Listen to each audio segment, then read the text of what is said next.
Yes, guys. Welcome. Listen, LBB baby. Listen, we're giving you guys a quick live around Married at First Sight UK when we're talking about the latest episode 10. Because this week has just been a bit of a madness, but this last episode was crazy. This last episode was mad. I'm not even gonna lie to you.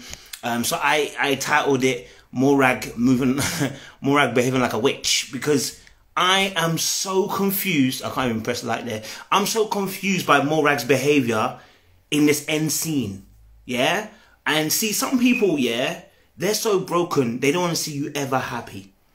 Morag is one of those people, okay? Morag doesn't want to see anybody happy, okay? Right? Because there is no need in God's green earth, in Married at First Sight domain, is there any need for you to launch and say, I don't want to put the seed in your head, right? I don't want the seed to be in your head, because I don't want it to be, I don't want it to get to you. But your partner, your husband, messaged me a year ago when he didn't know you, okay, and he messaged me.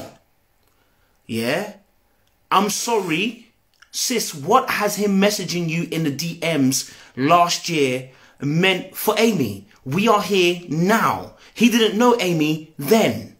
So why the hell are we bringing this up in the conversation? Look, let me tell you something. Some people really are so focused on trying to tell other people how they should have a relationship, that they entangle themselves in the relationship in such a way that they become destructive. And that's what Morag has done in this episode. Now, she may come out and say, the producers told her to tell the story, or producer said, hey, maybe that happened. Why don't you share the story? Oh, well, sis, it don't make a difference whether the producer said it's a good idea or not. Why would you think it's a good idea for you to decide to tell someone, their partner, that, oh, last year your man was in my DM? Why the frick does she need to know that? What is she? The only seed that needs to be planted now in her head is the fact that you're not a good friend, because there is no need. This story has no legs, darling. Do you know how many people we've entered DMs in? Do you know how many? Do you know how many people can enter DMs? Do you know how likely it is you might meet someone and they probably sent someone else's DMs before? The world is not a big place, when you got social media. I'll be honest with you, the world is not a big place when you got social media. Darling, you didn't have to say that, but your lip was fast. Okay? And it's the same energy that you bring to Lukey. You're so used to toxicity that you had to bring in your toxicity into an environment which needed no toxicity. You know what I mean? Like it didn't need it. It didn't need it. You know what I mean? But let me not rant too far. If you want to join the conversation, if you want to have your say on Married at First Sight, just send us a request and we'll try and get you into the conversation. We'll get you involved as well. All right. But yeah, just literally, watching this episode, I was just flabbergasted, Another thing here is also, with Amy and Josh in general, I just think that Josh is so absent-minded, and your age has got nothing to do with it. Your age is not a reason as to why you don't know how to behave, in a relationship format. You don't know how to pick up on emotional cues. That really signals to me that there's some issues where you at, man. Do you know what I mean? If you can't understand that your partner requires help from you, I don't think you understand. I don't think you're getting it. You know what I'm saying? I honestly don't think this boy fully deeps what emotional intelligence is, and that's my problem. I don't think he's ever going to be on the level. It's going to be on the level of, where Amy is at the moment, right? I don't think he's going to be able to meet her, if I'm honest with you, because the boy lacks emotional intelligence, and that's the trouble. This episode, we saw Amy having to do a lot of defending of Josh. What's up, Rio? You right? Doing a lot of defending of Josh, trying to, you know, back him up, trying to, you know, do justice to the fact that he's not so bad after all. And you know what? I hear that. You know, Sis was trying to back her man. Sis was trying to make sure her man was, you know, was not being trumped. And I'll be honest with you, this was never going to go down well with Amy. If you've got like 6 other girls who are not best friends as of yet, okay, we don't know each other like that, we don't have history like that, but then you have those people being involved, you know, being involved in the conversation and telling you that your man's not good for you, guess what's going to happen? She's going to put her back against the wall. You know what I mean? Like, she's not going to accept what you guys are saying because it now looks like an attack. It's like everybody had their say. I don't think he's great. Oh, I don't think he's good. I mean, I just think he's not good enough for you. And like, I hear you.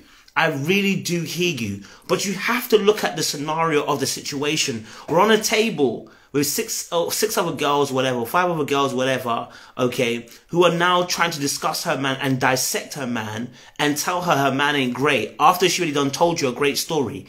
It needed to be, if people were going to give their opinion so deeply, it needed to be one-to-one, because it felt like a whole consensus of people were going to be against your partner, and that's going to make someone's back against the wall. You know what I'm saying? Like, it's not the way to go. So honestly, I did feel a little bit for Amy this episode, because she was defending her man. She was on it. She was on it, man. She was having her say, man. She was trying to defend her boy, trying to tell him, listen, it's been getting better. You know, we've been doing better. We've been doing more. We've been moving forward. You know, we've been really, you know, duking and jiving. You know what I'm saying? So I could get it, man. I deeped it, man. Do you know what I mean? I feel for Amy, and I hope that they're turning a corner. I mean, I don't really think they're gonna turn any corner. If I'm honest with you, I don't think they're gonna turn any corner. But it is what it is. They're trying. All right, cool. Moving on swiftly, let's talk a little bit about Frankie and Marylise. I've been saying this whole week when I've been doing my reviews, Frankie and Marylise, really do like them, but the Frankie's hard exterior, which was broken today. In fact, anyway, before I go any further, guys, if you want to join the conversation, send me a request. If you want to have your say on Married at First Sight, just send us a request. We'll get you on here, getting you conversating. Do you know what I'm saying? So yeah, like obviously Frankie in this particular episode, you know, I think his tough exterior is problematic, right? He's got this I've got to be a man.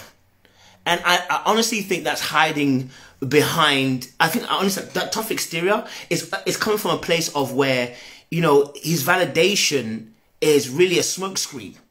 Right? So he's built this character, he's built this facade, he's built this wall of I'm strong, I'm a man's man, and you know, I show the world what I am.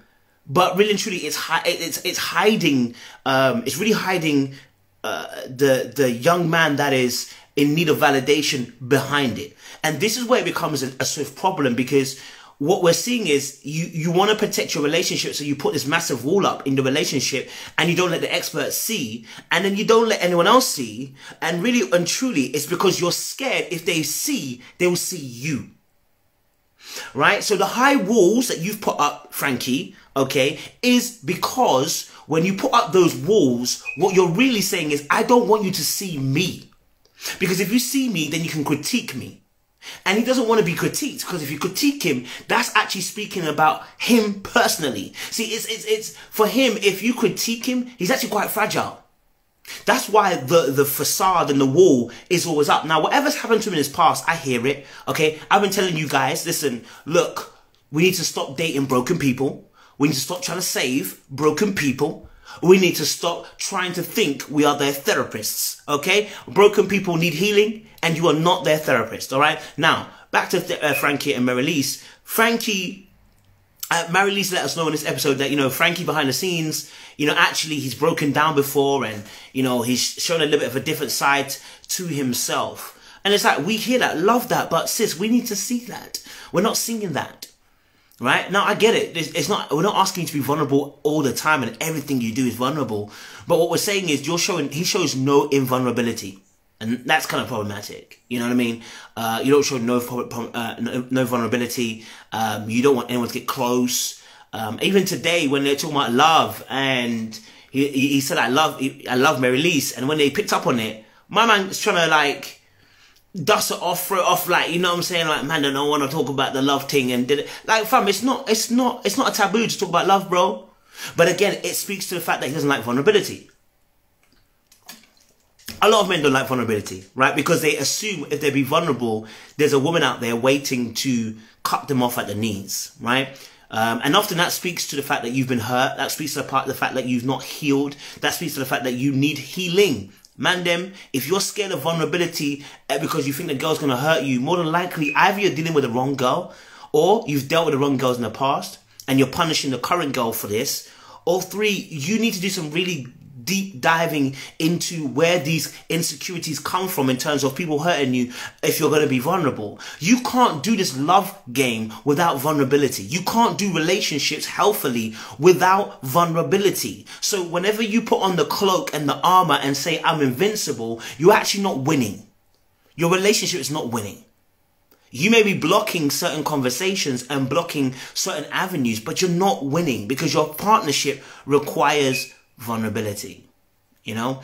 So with Frankie and Mary Lise, you know, I hope that we can see more vulnerability from him and more deeper conversations, and that will allow them hopefully to foster a greater relationship going forward. Let's talk a little bit about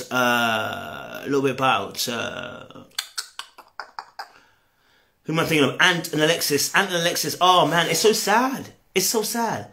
It's so sad, man. It's so sad that we see Ant and Alexis like this, man. Because you know what? Them man there, yeah, I had high hope for them. I had mad high hope for them, right? Because I thought that they were gonna go far. You know, I really thought, hey, you know what? Ant and Alexis, they look like they got vibes. They're flirting, they're chilling, they're jibing. You know, it's looking nice. And then all of a sudden, we're here talking about we're only friends. I said, oh, we're only friends. And slow, what's this slow burner word? This slow burner, slow burn where? Slow burn where? Why are we slow burning? Guys, don't get it twisted. I don't want you to rush into sex. But guys, all this slow burning is going to burn out. Okay? All right? All this slow burning, we're going to burn out. We're not going to burn bright. Shine bright like a diamond. We're not going to do that, bro. Because all of this slow burning really is talk for, I'm not sure about you. And so I'm being very cautious because I really don't think this is going to work.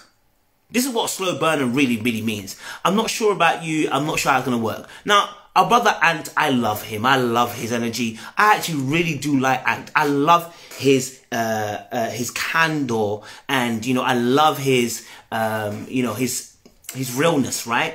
But I think he needs to be real with himself. Well, he kind of was actually this episode. He doesn't fancy Alexis, bro. You don't.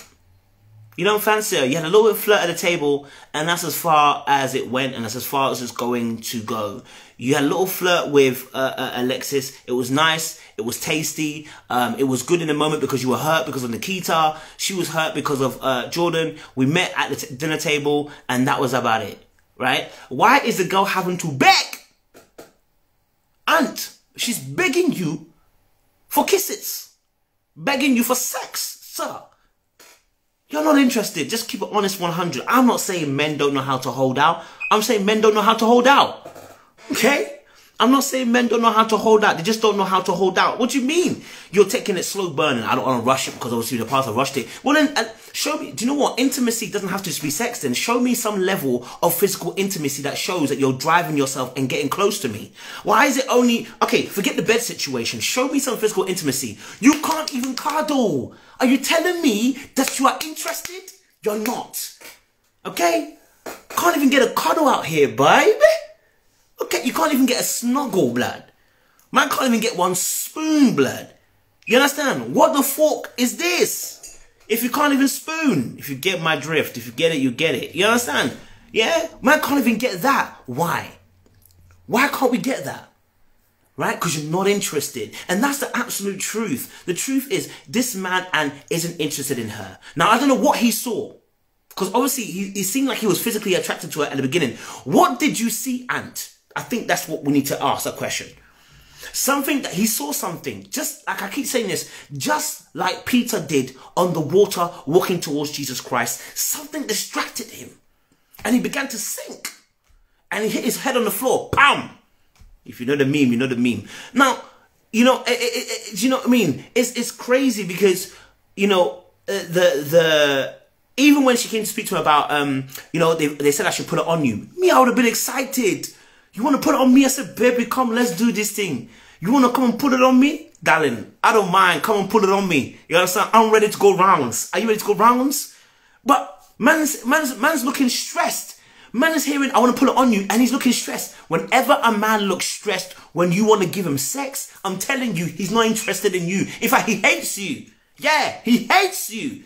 And man, listen, men will sleep with anything. So the mere fact that this girl said, I want to put it on you, and he was like, brother, the man don't like you, cuz. He's not even invested, Alexis. I'm sorry. He's not even invested. And you were right the first time round. You don't have to be making moves. My man don't want to make no moves. He's not invested. He's not interested. Okay? He doesn't want to take it any further. All this bullcrap about slow burning. Sir, you're not slow burning. You're not burning at all. That's the point. Okay? You are coals without fire. You know what I'm saying? You are coals without fire. Okay? Coals without fire. That is what he is right now. Okay? We haven't even got an orange glow. We haven't even got a little tint. You know, you found your barbecue and you can see the tints and the glows underneath, you know, and you can see that it's starting, the embers are starting to flicker a little bit. You're having some hope as you're fanning the barbecue. You're still excited because you can see the flames are starting to dance a little bit. The coal is starting to go a bit grey. You're seeing things starting to brighten up. We're not seeing none of that, Ant. I love you, Ant, but you're not giving us any of that. You're making this girl suffer. With all the bullcrap of slow burning, you're not burning at all. You understand? Like, he's not burning at all. And it's frustrating to watch. You know, you wanted to come back in the process. Sir, what did you want to come in the process for? What?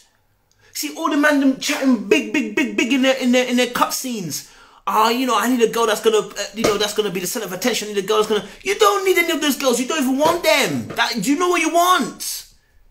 I'm not even saying because she's fine. I'm just saying in general, bro, like, I can see you're not on it, bro. Why did we come back? You kept on saying we, like French. As in, we are going to do this, we're going to do that, we're going to do that. But sorry, there's nothing we here. You don't want it. You know what I mean? So, Alexis, I hear you, baby. But he don't want you. Baby, he don't want you right now, baby. Maybe he'll change, I don't know. But I don't think he wants you, baby. All right, cool.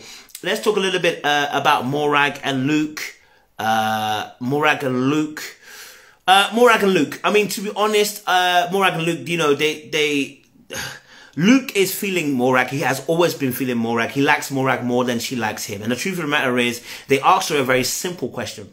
Very simple question. They asked her a very simple question. Darling, what will you do if, you know, you get home after the experiment is done and a fit rugby player, a laddie lad, disrespectful guy enters your DMs? What are you going to do? Do you know what she said? Do you know what she said? Basically said that it's going to be tough. Darling, tough where? Tough where? The truth of the matter is she's not convinced about Luke. And this is why I keep saying this. Like, see, people we think, listen. I always say this to you. Too many people say, my granddad, my mum, my auntie, someone in my family that I know, you know, my mum was tough and my dad broke down her walls. I don't give a hoots. I don't give a hoots. That is not the general consensus. That is your personal experience. Don't make it a rule. You understand? Listen, a lot of times what happens, listen, man them and girl them. If you're having to destroy walls, I keep saying this, if you're having to destroy walls, very soon you're going to run out of stamina because the walls are rebuilding. Okay? I want to make it very, very clear to you. Okay? As you're breaking walls down, they're rebuilding. Okay? These are nanobites type of walls. Okay? You knock it down, you see the nanobites coming right back up again. Okay? They don't get destroyed. All right, they don't go away. And so what you'll see with Luke and Morag is Luke is trying to break down the walls of Morag and show her commitment and what it looks like. And she recognizes what commitment looks like, but she cannot give herself over to a nice guy like Luke. Here's why. One thing that I'm going to say is Luke carries no assertiveness, no confidence, and unfortunately doesn't make her feel safe. But the other side of it is she's not ready for a good guy. And that's the real deal here. The experts are doing what people do in the real world, which is absolutely quasia nonsense. Stop trying to put people with stop trying to put people who've got walls up with other people who you think can break those walls down. Oh, he will soften her. Oh, he will make her feel soft. Oh, he will make her walls come down. Oh, his patience will win her over. And you're lying. You're experts, you're lying. Look at me. Black man, black woman, white woman, look at me, you're all lying. Because you all know the truth. It don't happen like that. It's very rare it happens like that. It's an experiment to see if your theory is going to crash, which it always does. The majority of the time is whenever people are breaking down walls, it never works because inevitably they're going to fire at you first before you get a chance to knock down those walls. Inevitably, you're going to feel pain, hurt, sorrow, frustration before you even get a breakthrough that'll make you say hallelujah and eureka and amen. You are more than likely going to get bombed emotionally before it even happens, before you even get a chance to even say we're getting somewhere. And we're seeing it all the time. Do you know what I'm saying? We're seeing it all the time. But then, like I said, one person makes it through and then they'll make it an exception. She just needs patience. He just needs patience. He needs someone to be there for him all the time. No, he don't. No, she don't. No amount of patience is going to outweigh. Look, I don't want to spoil my videos I'm going to start doing for you guys in the next few weeks, okay? Where we're talking about breaking walls. Okay, look. Luke and Morag, the situation is this. Luke, okay, is trying to change a woman who is set in her ways. This is her way, okay? Now, she's not faking it. This is her, okay? This is her natural decadence. I hope that's the right way of using the context of the word. Maybe not, who cares? This is her natural position. This is her natural flow and her natural behavior. It doesn't take as much energy to move naturally as it does as somebody having to move against their nature. Okay? So she's moving at her normal pace and energy, which is actually a quite heavy force. And then you're asking Luke to become a heavier force to knock her out of her pathway. Right? But that takes strength. That takes energy, that takes effort, that takes focus, and that takes so much patience, and it takes an armor to not get hurt by the things coming your way. Okay? The more likelihood is you're going to run out of stamina, you're going to run out of esteem, you're going to run out of confidence, you're going to run out of patience before she changes. Because it's her natural flow. Do you understand? What you do naturally, you don't struggle to do. What you're having to do unnaturally, you're going to struggle to do. Okay? Morag needs healing and Luke ain't the one to heal her. Okay? No amount of niceness is going to change that because at the end of the day, her lens is broken. He can't heal her lens for her. No amount of patience can win her over. Look, even Jesus understood that you being broken, you need a new spirit. You don't need just to have new rules. Oh, let me get into it. Let me get into it. If you don't know about Jesus, let me just break a little bit of Jesus in there and bring some Married at First Sight to you. Okay, listen. Even if you want to know about a precedence of rules, God himself understood you and I are bad partners. You and I are really broken partners. We don't know how to love God. Right? And in his wisdom, he said, I know you don't know how to love me. So what I'm going to do is I'm going to put my spirit in you so you can love me. I'm going to cause a healing and a change when my son goes on the cross. And when you believe in me, there's a change. And the Bible says the old man is gone and the new man is here. It's that new man that allows us to love God. Let me tell you something. Some of you, you're entering relationships. You haven't got a new man in you. You're not new. You're still old. And so how do you expect Morag to love Luke when she's still in her old man? She needs a new man. She needs healing. God understood that principle. And for us, he changed us from inside outward. Okay? And so, because even him being at his most wisest, most patient, most loving, understood no amount of loving patience is going to change you. You are going to be a prick all the time. You are. Yeah, you're going to be you. Yeah, you. You are going to be a prick all the time. You're going to be a bit of a prick partner. And he understood that and said, listen, let me put my spirit in you. Then you can love me. And once I change you from inward outwardly, sprinkle the water on you, wash you out inwardly, outwardly, then you will love me the way I need you to love me. But without it, the person will continue to do what they do now. How does the world treat God? That should be an indication for any relationship that you are not God. Which is what I'm saying to you. You are not God. You are not going to put a new spirit in somebody because you're patient. You can't out-patient the person who's doing something naturally. You can't out-love that person. I'm telling you now, you can't. Okay? Leave them to it. Okay? If they're not able to understand and deep it themselves that they need to change, you don't need to be the one trying to get them to change. They're not going to change. They're not going to do it because they have to do it for themselves. Okay? No amount of trying, pushing, patience, loving, caring. Oh, I understand you. You know, my heart's on the line for you. I'm here whenever you need me. It's going to get them to change. What's more likely going to happen is you're going to get emotionally abused. What's more likely is going to happen is you're going to get PTSD emotionally. What more than likely is going to happen is you're going to catch trauma from trying to love this person every single time. Trying to show grace every single time. I understand you every single time. More than likely, you're going to ignore your needs just to try and put the other person first because you want to try and heal them. That's Morag and Luke. You know what I'm saying? That's Morag. That's Luke. Okay? Let's move on. All right? All right, let's move on. All right, cool. Then we have...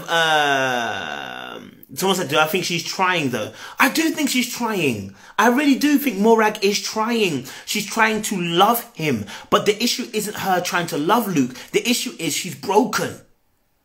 There's a difference. Okay? Her trying to love Luke, she's broken. And that needs for you to go and sit on a bench and heal. Get a therapist, get a counselor, whatever you need to do, and exercise those demons that you're feeling right now. Okay? Because when the question came about the rugby player, notice how she changed. Oh, it would be tough, wouldn't it? It would be tough, wouldn't it? Because you're not convinced by someone by Luke. He's too nice for you. And I'm not just solely blaming her, because Luke, I feel, doesn't have the confidence that he needs. I don't think he sets good boundaries. I think the fact that she wanted to change your clothing and you accepted it, you should have been like, sir, are you all right? I'm not changing my clothing for you. Darling, this is how I am. You better deal with it. You understand? And set a boundary to let her know it ain't like that. Now, you can always adapt, but you just changed the way he did. And then and here's why I said he's a nice guy. Because when he changed, he used it later on against her. I always say this, nice guys and good guys, they're different. Nice guys will use stuff that they're resenting and feeling and harboring against you later on. Not good guys will let you know, hey, this is my boundary. Listen, I'm a good guy, but you ain't about to cross my boundaries. Nice guys won't tell you where the boundary is. They'll just do whatever you say, then get resentful and then blame you. And that's what happened with him. Oh, I'm feeling frustrated. Why didn't you say at the beginning? When she said change clothes, why didn't you say you didn't like that in the beginning? But you didn't, because you're a nice guy. And that's the problem with nice guys. Which is why they always finish last. Good guys don't. Nice guys do.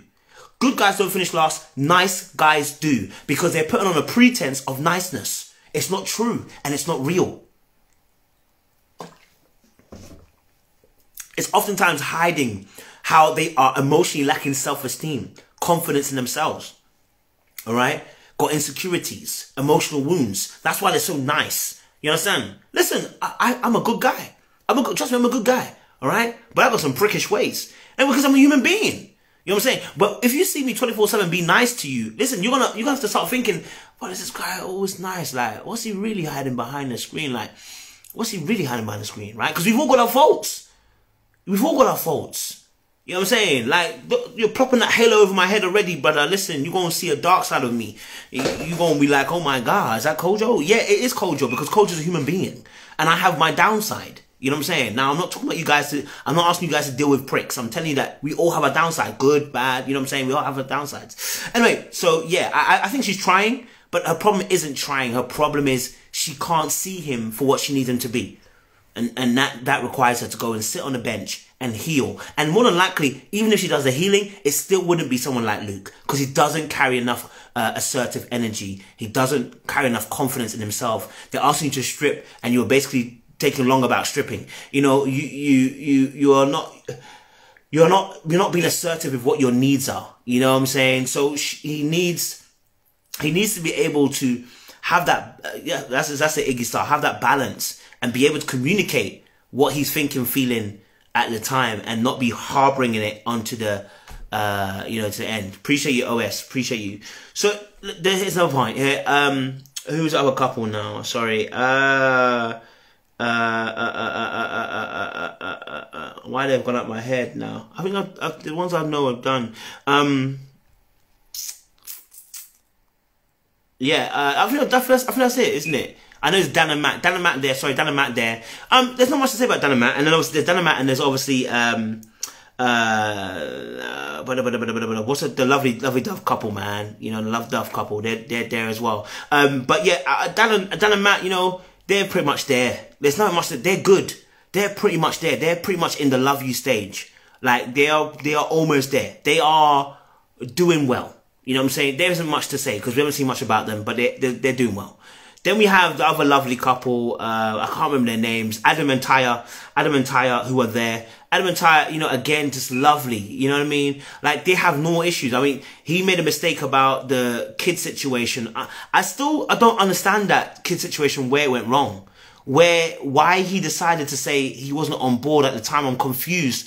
If you discuss this beforehand about having kids, why is it when she said about kids next year, you said that's not your plan? Like, how do we get our wires crossed there? I'm confused. You want kids, she wants kids next year. Okay, maybe you could have said, oh, maybe not next year, but I'm thinking in 2 years' time. That would have been understandable because, you know, maybe sometimes you can have different timescales. But the mere fact that you even said that wasn't your plan, it's like, yo, brother, you literally went against what she said. How did you get there? Now, I know he apologized and I know he said he's sorry, but I don't get it, how he got there. What led him to say those lines? That's the real question that we need to answer. How did you get there, sir? Yeah, so that one there is something else, man. Do you know what I mean? Yeah, I want to just say the end on this, man. Do you know what? It's a massive lean because I think, like I said, I want to go circle back. Bob and Megan. Let me end on Bob and Megan. So listen, Megan hates Bob.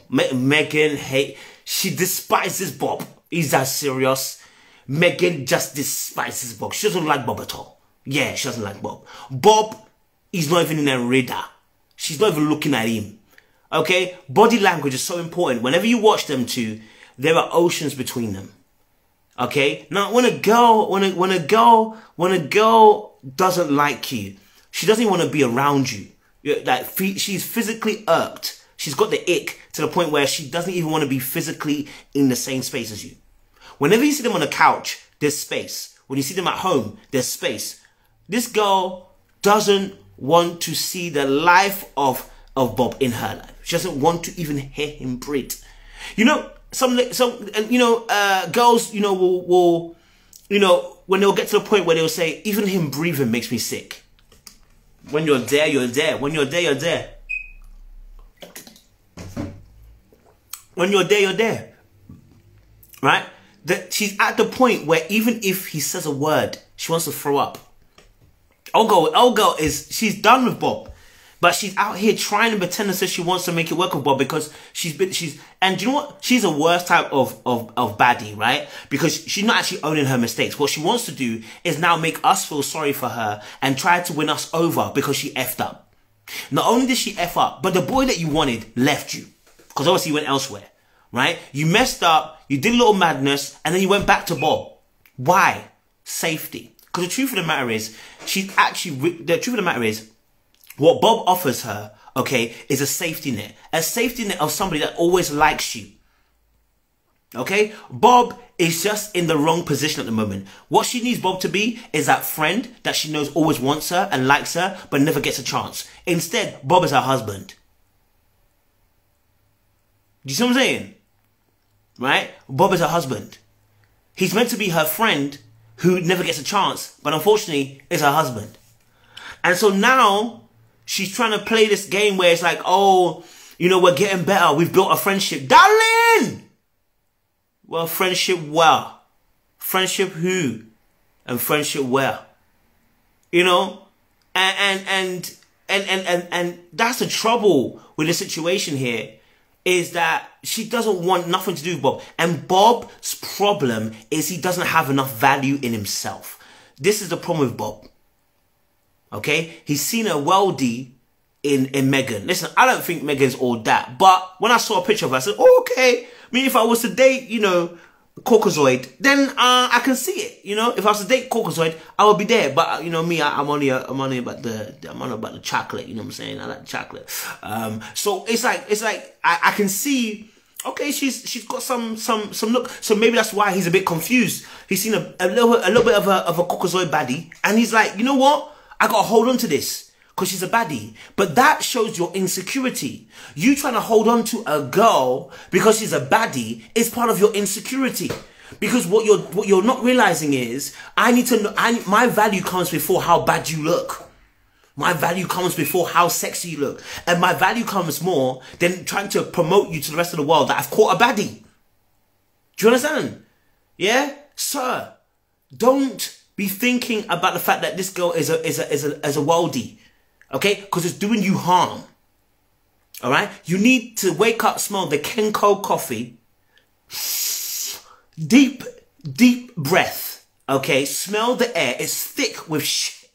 Okay? Alright? And start to determine that your relationship isn't where you think it is. Alright? You're not there. We're not going to work. It's not working. The girl's got the ick. Don't even like you. Not even trying to be with you. Okay? Alright? Have value for yourself, Bob. Okay? Right? Even in this particular part, even in the conversation they had, you know, he's like, you know, crying. And here's the thing as well, the crying thing. Brother, you're crying because you're thinking about all the ways that this... And let me just say this is probably my toxic masculinity. It's probably my toxic masculinity.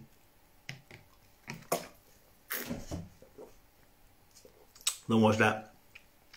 It's probably my toxic masculinity that I see him crying and I'm like, what was it? Why were you crying in this point? Why?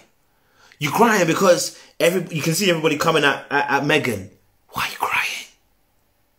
That's not what she needs right now. So listen, even if she did like you crying in that moment is a sign of weakness. I'm just going to keep it 100% real. Okay? Now I'm going to keep it 100% real. Okay? In that moment, if you're saying that she is being attacked by everybody, how do you think crying in that moment is going to make her feel safe? I want you to imagine, okay? I want you to imagine, okay? There's a fire going on in the house. The house is on fire. I want you to imagine this. The house is on fire. Your wife comes to you and says, babe, the house is on fire. And you go,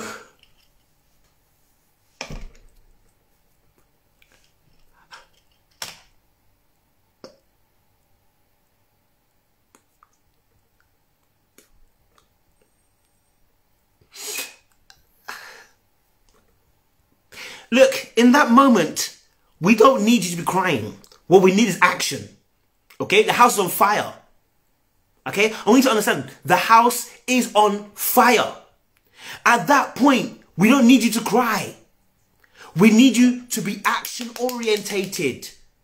That's the truth. I am not against men feeling emotional. I want men to be emotional. I speak about it all the time. I want you to be emotional. But in that moment, it didn't require that level of emotionality where you're taking off your glasses and saying, I'm sorry. I think that speaks more that there is something deeper in him. Yeah, there's something deeper that is wounded in him. Because them tears ain't normal, bro. Them tears are not normal, bro. I can understand. Your girl kissed somebody else, you cry in that moment. I get it. You know what I mean? I get it. The girl kissed somebody else, I kind of get it. But this is a moment where you said that everyone's coming on to her, and you're sitting in the comfort of your own house. But you're out here, you know, crying. Sir, why? Why?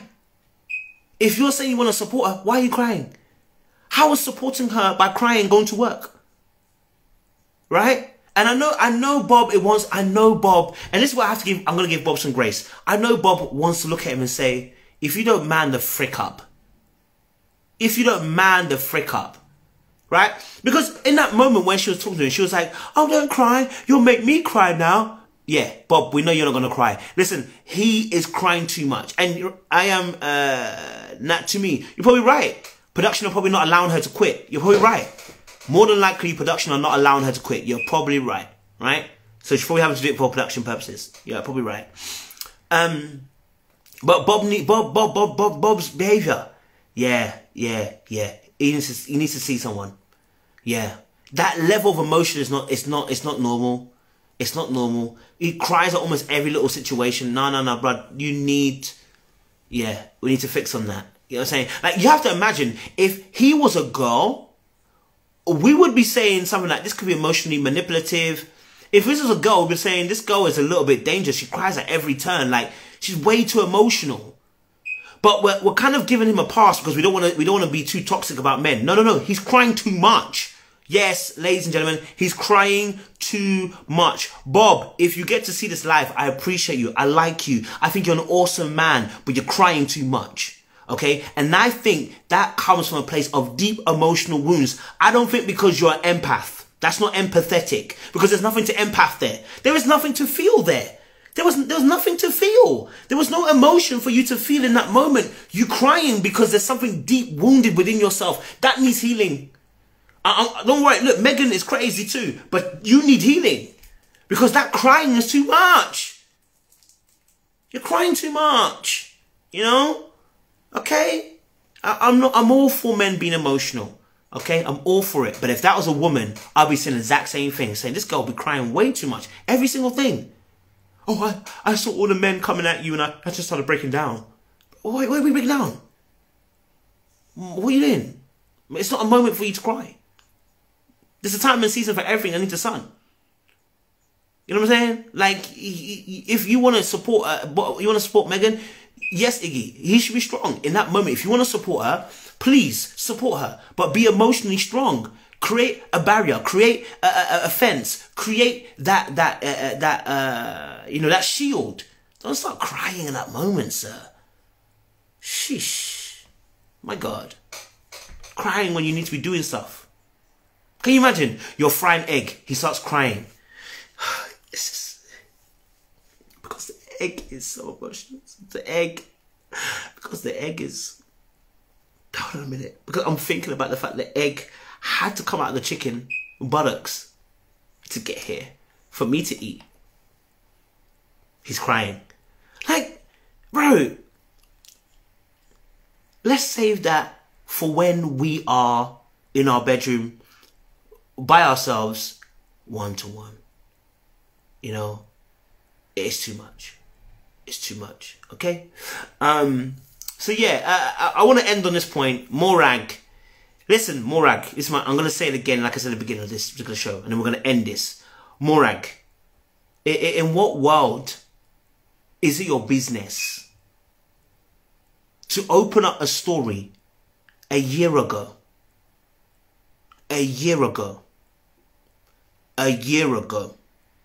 To tell Amy, as she's suffering in her relationship right now, to compound it, to exasperate it, to stretch the misery of Amy, and say, with big mouth, even doing body language change position, saying, I don't want to plant a seed in your head top. And you wanna say that her man, who wasn't her man at the time, didn't even know you, didn't even know her. You want to tell her right now, a year later, when she had nothing to do with this man, that this boy entered your DMs. I don't care if he told you he wanted to shag ya. There is no reason you need to bring up that story to her. What has it got to do with me? What he was doing a year ago, what has it to do with Amy? Morag, what has it got to do? Like I said, people like her, right, honestly, their toxicity precedes them. I don't even want to say she did it on purpose. I want to say that her toxicity precedes her. She probably thought, I'm doing Amy a favor. I'm saving Amy. She doesn't know what kind of trash Josh is. Okay. All right. All that Morag has exposed is potentially this. What did you say to him? What? And how did you remember he's in your DMs? Of all the people that can slide in your DMs, you remembered him. No, let's deep it. You remembered Josh sliding in your DMs a year ago. But we didn't hear what you said. Did you say something? Did you tell him something? Maybe you flirted a little bit. Darling, you could be exposing yourself. You could be exposing yourself. Yeah? You could be really exposing yourself. Because you're out here telling stories from a year ago. Really, darling? A whole year ago? But you out here exposing her brother, but we don't know what you said. Amy, if I was you, I'll watch her closely. Morag. Wicked Morag. You're right, Chelsea. Some people just love company in their misery. Okay? Luke isn't enough to destroy you. You also want to destroy Amy because then we can be sad together? Ha! My God. You don't fear God. You don't fear God. You don't fear God. That darling doesn't fear God. So, guys, I'm going to leave it there, man. It's been good. You know what I'm saying? Married at first sight, it's a madness, cuz. You get me? We're going to leave it there, cuz. We'll be back on Monday night. I might do more of the Instagram. I like the Instagram videos rather than doing YouTube. I like doing the Instagram. It's easier. So I might just do live after the Instagram. Listen, if you want to join us for a conversation, you want to have your say next week, look, when I do the live, just jump on. You know what I'm saying? When I do the live, just jump on. You know, so I hope you guys enjoyed it. You know what I'm saying? Please don't be a Morag in your life. Don't be the Morag to your friends. Don't be a Morag to your friends' relationships. If you don't have anything nice to say, and it's a year ago and more, shut it. Yeah? If he slid into your DMs almost a year ago, shut your mouth. You understand? Fast Inspiration says to do it on TikTok. Okay, I'll try and do it on TikTok and see what happens. Or maybe I'll do one next week on TikTok, see what happens. You get me? Yeah. So you haven't got anything nice to say, guys, shut your mouth. It's not always you have to talk. You understand? Alright, guys. Stay locked, stay loaded. We appreciate you. Little black, but you know what time it is. Oh yeah, baby.